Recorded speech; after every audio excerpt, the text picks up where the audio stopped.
Assalamualaikum warahmatullahi wabarakatuh.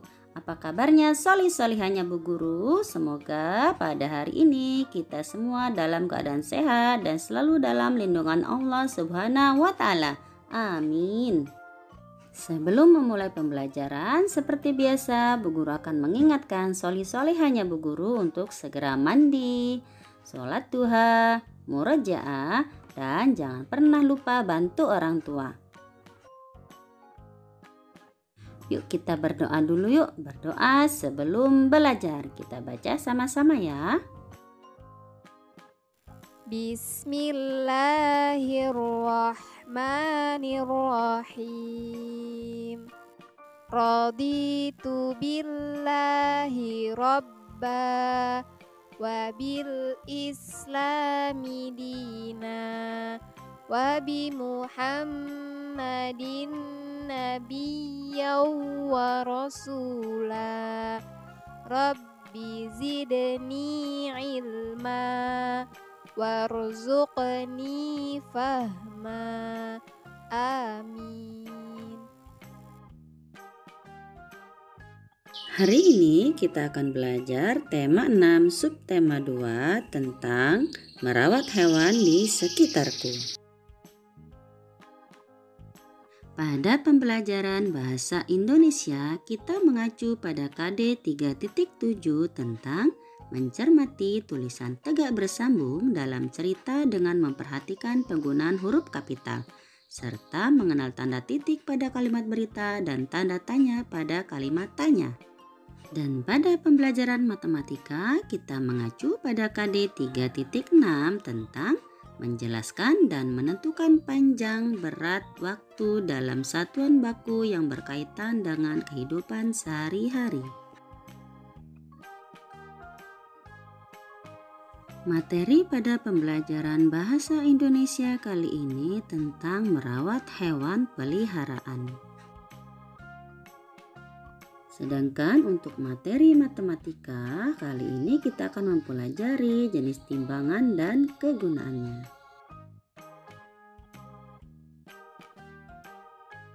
Setelah mempelajari pembelajaran bahasa Indonesia, Bu Guru harap anak-anak Bu Guru dapat mempraktikkan cara merawat hewan dengan baik. Dan pada pembelajaran matematika, Bu Guru harap anak-anak Bu Guru dapat mengenal berbagai jenis timbangan dan kegunaannya. Kita mulai pembelajaran pertama, yaitu bahasa Indonesia. Solih-solihah, di sekitar kita ada beberapa hewan yang dapat kita pelihara dan juga bisa hidup bebas. Nah, sekarang Bu Guru akan memberikan contoh-contoh hewan yang dapat dipelihara. Di antaranya ayam, kelinci, ikan, burung, dan kucing. Selain contoh hewan peliharaan yang Bu Guru sebutkan tadi, Bu Guru akan bercerita tentang hewan peliharaan seperti sapi. Nah, cerita sapi ini ada pada halaman 46, judulnya Poleng yang Sehat. Bu Guru akan membacakan dan simak baik-baik ya. Sore hari Tama bermain-main dengan sapi. Salah satu sapi kesayangan Tama adalah si Poleng. Poleng adalah sapi yang sehat. Badan Poleng gemuk. Poleng terawat dengan baik. Kulit Poleng berwarna putih dengan bercak kehitaman.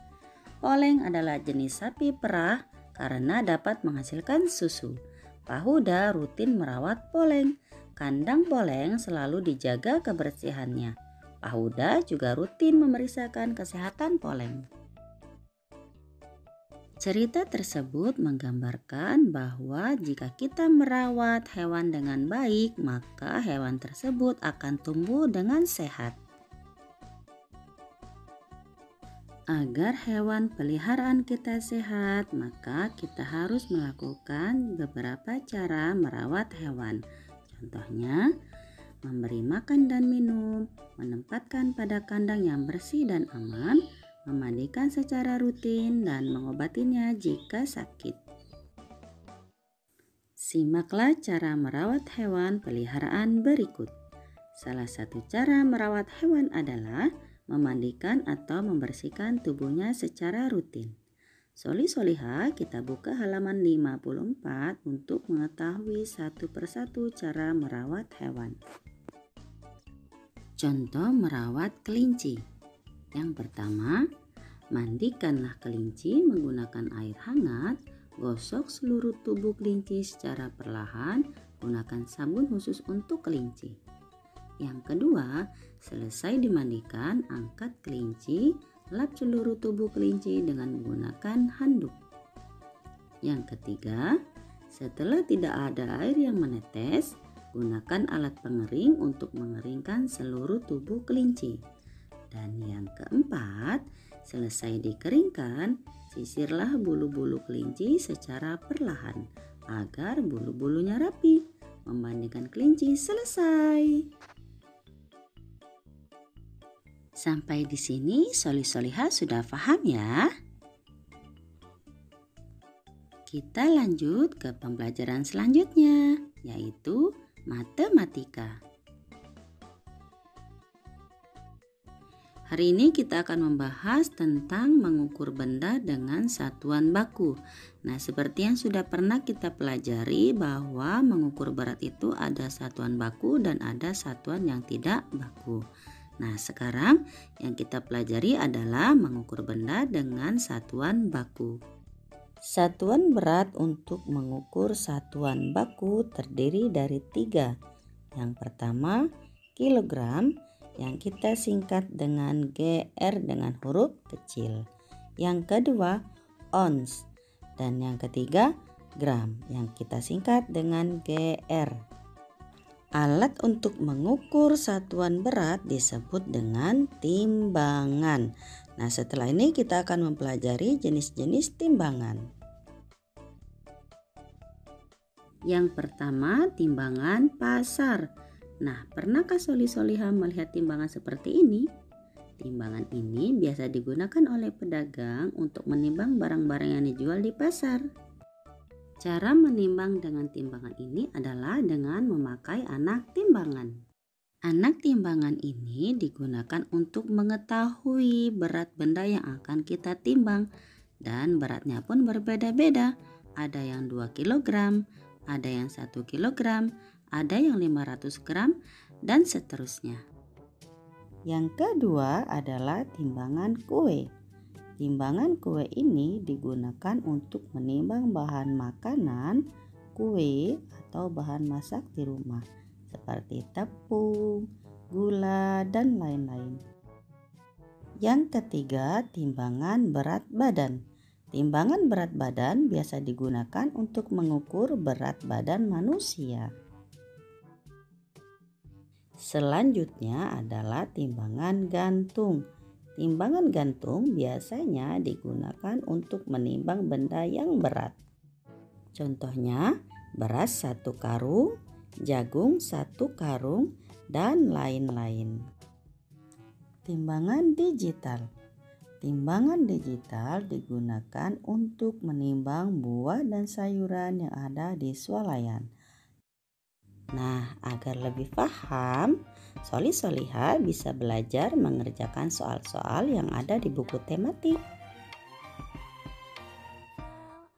Kesimpulan pada materi kali ini adalah pada bahasa Indonesia, cara merawat hewan.